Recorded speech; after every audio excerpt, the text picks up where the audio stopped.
Hello, my dear champions, and I welcome you all to this Learning Bite session where we are going to talk about 3 ways to become a team Nova.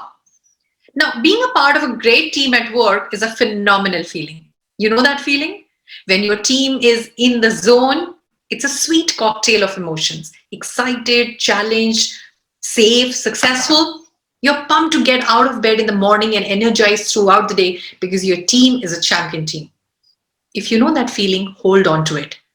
The fact of the matter is, a lot of workforces suffer from poor communication, lack of trust, and low engagement, all of which erode the chances of teamwork in the workplace. But people still want teamwork, and 3 out of 4 employees consider teamwork very important. It can just be a bit tricky sometimes. If it isn't happening naturally, most people are stumped by the challenge to generate it. The key is to give your team the right conditions to develop and grow. So think about it. If you were to trying to create a vegetable patch, in the ground that you have around you, you wouldn't just throw some seeds around and command them to grow. Okay, so hey, you become a carrot, you become a cabbage, right? That doesn't happen that way. You would read the instruction on the packet, look at what they need, like sunlight, lots of water, time, and provide them with that environment. It's the same with teamwork. So we all need to give the team the right conditions to develop and grow. And if nurturing a healthy team culture is important to your workplace, to you, here are 3 teamwork conditions to consider. And therefore, let's together learn these 3 amazing ways to become a team Nova. If you're ready, give me a thumbs up. Awesome. Now let's begin by understanding the first and the key pointer here. The first key pointer here is creating a common goal and complementary roles. Champion teams have a singular common focus. Obviously, for many teams, the common goal is to win the conference, achieve sales target, or an order, or become successful in whatever definitions they have in their business scenario. But this is the team's primary, specified, and overt goal, and all other goals revolved around it. This is the primary one. And this goal is firmly embraced by all members of the team, leaders and support staff as well. Everyone understands that this is the direction and destination that a team is moving forward. The team members also understand that their individual goals must fit within the framework of the team goals. Now, these teams are comprised of several individuals who willingly take pride in playing a variety of roles. Now, these roles, when played in concert and harmony, lead to team success. Thus, each player is assigned specific positions and responsibilities that help determine entire team success. While individually, they are not solely responsible for the team's success or failure, collectively, each role forms a synergistic whole that is greater than the sum of its part. And we all have experienced that. The major difficulties in developing complementary roles is that some roles get more attention and praise, thereby making them seem more important. Championship teams, however, realize that all roles are critical to the overall team success and willingly accept and value their individual roles. And that is so crucial for any team that wants to win in the long run. So every other part of the entire organization is somewhere contributing, big or small, but even the smallest is not the most negligible one. And even the mightiest is not something which is overshadowing anything. So every role, every contribution, every kind of effort, every kind of impact has its own value. And there is no big or small value in it, because everything, when falls into place and has that particular impact in the right sense, then only the teamwork really becomes a supernova kind of a teamwork. So therefore, it's important to arrive and establish a common goal and also define complementary roles, basis the kind of competence different people in the different teams have. And that is what is the focus of this common goal and establishing complementary roles. And that's the first focus area, that's the first pointer if we are desirous of building up a team Nova. So if you're cool with this idea, made some sense, gave you some ideas to work upon, give me a thumbs up. Great, awesome. Now, Let's move on to our second idea, which might sound like or look like something which is on a repetitive mode, but it is critical and it is still undervalued, and it is still less focused and less worked upon in majority of cases than it has to be. And therefore, we keep reiterating on this fact. And that fact is focus on communication and focusing on clear communication. An important characteristic of a team Nova is clear communication. Successful teams communicate successfully both on and off the field. So as to say, both formally, informally, both at the workplace and when you are dealing with external stakeholders and also within the team. So the on-field communication helps them perform more efficiently and effectively, giving maximum results to clients, establishing that rapport, having that relationship, delivering on time, and doing all that which is required as on-field deliverable or on-field performance. Off the field, the team needs to be informally connecting with each other and other team members, understand the strength and weaknesses of each other, and celebrate successes. And all that has to happen in sync. All that has to happen in an unbiased manner. Now, we all know that good communication is at the heart of a great teamwork. Great teams communicate well, and often their members are happy to share ideas, brainstorm together, ask for feedback, and be contradicted. Conflicts are something that keep happening, and they move beyond that. They thrive on that. They turn all those conflicts or contradictions into their favor, into team's favor. Now, this doesn't, of course, mean that they always agree, but they're able to communicate through their differences to settle on a sound solution and continue moving forward as a team, right? So, how to enable good communication? Some very basic but powerful ideas. Let's make a note of the same together. First idea is be clear. Set the tone for communication among the team. So, when is it acceptable to close your office door? So, when are the other people not open to enter, or when do you close those services, or is it okay to contact someone after hours? How often it is, and how okay it is, and how often should the whole team get together? And all these outlines will help to keep everyone on the same page and communication flowing, and less chances of somebody taking advantage of somebody's situation or somebody not being considerate of somebody's situation. So when people have that transparency, that clarity established, of course we can work on that, and that helps everybody to be aware of the considerations that you have to take while dealing with each other, especially after the office hours or in times of crisis when the other person is not available. Also, the second point here is listen, because communication is as much about listening as it is about speaking, or probably more about listening, right? That's debatable, but what is not debatable is the impact of listening on the effectiveness of communication. Make sure you're listening to the fellow team members and actually considering their thoughts before offering your own solutions and inputs. Listen to understand. Don't listen to respond. That's the basic fundamental approach that we have to change. More than often it happens that we listen, and while we are listening, we listen to respond. And what happens is that when we are building up responses in our mind, our listening somewhere gets compromised. An actual, true, genuine listening gets compromised.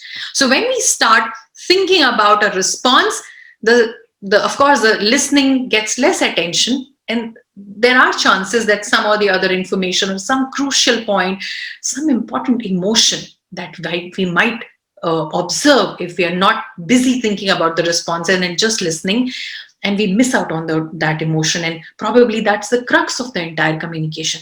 So listen with your entire might. Listen with your entire might. That is what is important. While you're listening, just listen. Try to understand the emotion. Try to understand what's between the lines. Ask questions. While you're listening, ask questions. Don't just respond. No one wants explanation. People need somebody to listen to them. That's what is important. All right? The third is that we must also have focus on the method of communication. So there are so many ways to reach each other in the modern age, right? And especially with the recent times changing, it's more of, touching base with each other over these all these virtual platforms. So try to use the most suitable tool to communicate for your specific needs, as the case may be. Maybe it's email or a chat tool, phone call, face to face, video calls, anything. So whatever is the purpose, be very sure as to what method you're using, and there has to be a system for that. For these kind of things, the audio call is okay. For these kind of things, no, face to face interaction is a must. So have those systems established around you and be aware of them. Be aware of these systems that they are already established by your organization. Now, the fourth idea is, and the fourth important thing to focus on if you really want to establish an effective and powerful communication within your team, is the touch base areas. So encourage informal meetings and be participative in them if they are initiated from the organization. And be participative in that. Have information sharing and huddles between team members. So the team members shouldn't have to wait for a weekly catch-up meeting to get together. It has to be more frequent than that. And collaborative team members are comfortable communicating as and when they need to. And that is the culture we need to develop. That is the culture we need to be participative to. And that is the culture that we need to encourage, right? As an individual contributor and also as a leader. Make sense? Give me a thumbs up then. So that was about focusing on communication and how both as an individual contributor and a leader, we can work on certain areas, initiate certain areas, and encourage certain areas, as the case may be, to ensure that the communication parameters are fulfilled and people are connected with each other on a regular basis rather than on just periodic basis. All right, give me a thumbs up then. All right, now this makes us move on to our third idea of the day, which is accept differences and show gratitude. Now, always remember the importance of balance. Think of Bert and Ernie from Sesame Street, right? These are the two characters from that amazing series. Now, they're best friends, but poles apart. One represents chaos and the other represents order. Our lives, workplaces, and output benefit from a mix of both of characters. A workplace is just one or the other would become monotonous or less robust. So what we can learn from them is the fact that we can accept differences. Differences are bound to happen. If our colleague next to us is in a meeting and is he saying something which is that I completely disagree with, what do I do? So do I tune out? Do I dismiss their idea? Do I talk over them? Do I embarrass them? Or I walk out of the room or actually try to strangle them? Well, honestly, it's none of this, and it's especially not the last one. In fact, it is not any one of them, but it's actually the secret answer, which is come to an understanding and come to a mutual consensus. And at some point, there are differences of opinion in every organization, we all know. And that's only natural because all of us are human and you know what the world is like, right? Everybody have their own opinions and they are different. So difference of opinions, right? So difference of opinion can lead to frustration, disagreements, and sometimes even conflict. Conversely, they can also benefit a project or final product or idea due to unique perspectives and influences. The difference lies in our approach, how we approach this differences of opinions. So largely the problem arises when differences of opinions aren't dealt with correctly. When people feel unheard, bullied, or disregarded, and if you want to keep your team together and stay sane and derive meaningful outcomes, consider a few of these handy tips. The most important is always remember the importance of balance. People with different personalities like Bert and Ernie, they always bring so much of balance, right? And also what is important is to embrace disagreements because these are often learning opportunities, isn't it? And we learn from all these disagreements, we uncover so many areas that we would not have uncovered, or we wouldn't have tried to find out and pay more emphasis and pay more focus on if it weren't for these disagreements, right? Opposite opinion should be dealt with respectfully and carefully to ensure everyone is happy and innovation is maximized. That should be the focus. And what is also important is the fact that appreciating these differences. because both Bert and Ernie being something bring something on the table, right?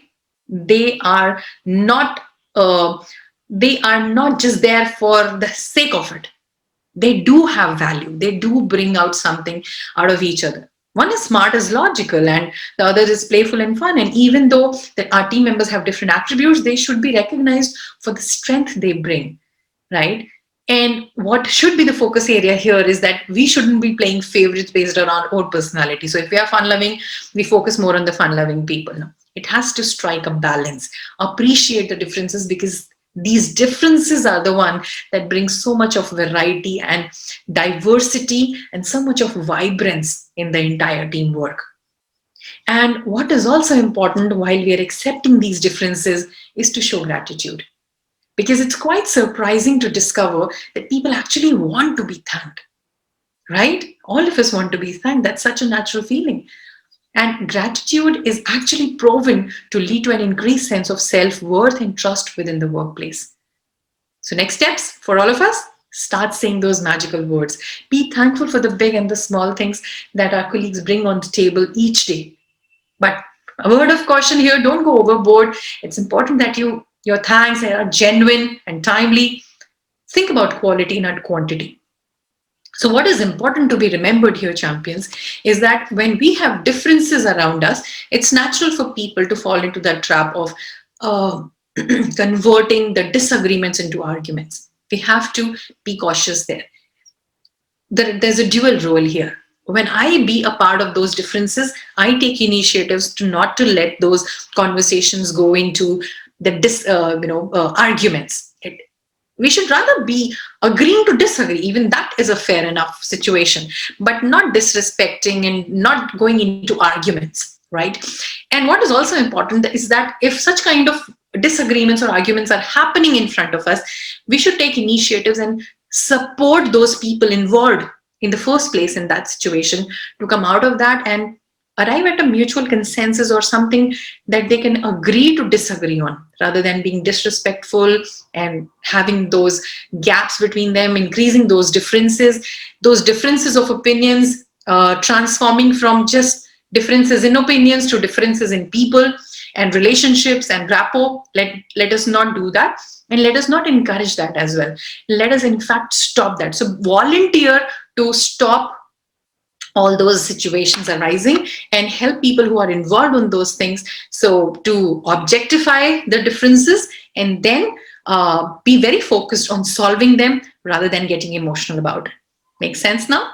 Great. So all these three ideas that we have discussed today are so crucial for creating a team Nova which sparkles and outshines and outperforms. So therefore, let's do a quick summary before we forget what these three ideas were.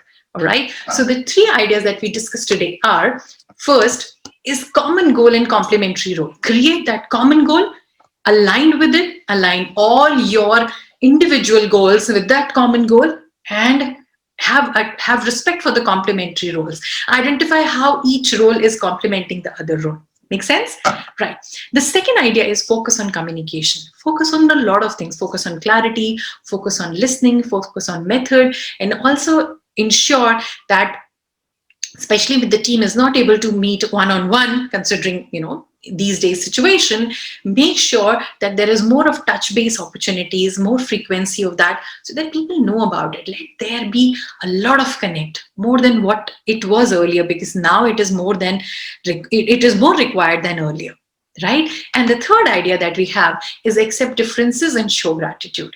Differences are bound to happen, but what keeps us together is our acceptance and our recognition of these differences as learning opportunities, and showing gratitude for people around us, showing gratitude for having these differences in our life, and then moving forward on that. And I know when we have these attributes and these ideas implemented on an everyday basis in our life, it'll be a magical difference from what it is today to what it'll be tomorrow.